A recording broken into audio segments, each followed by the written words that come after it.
Hello friends, நீங்களும் என்ன மாதிரியாக எப்போவுமே இந்த ஒரு ஐட்டமுக்கு நோன்னு சொல்லாமல் டே நைட் எப்போ கொடுத்தாலும் சாப்பிடுவீங்களா?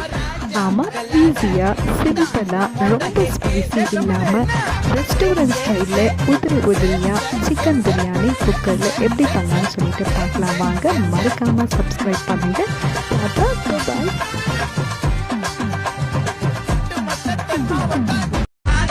சந்தன கட்ட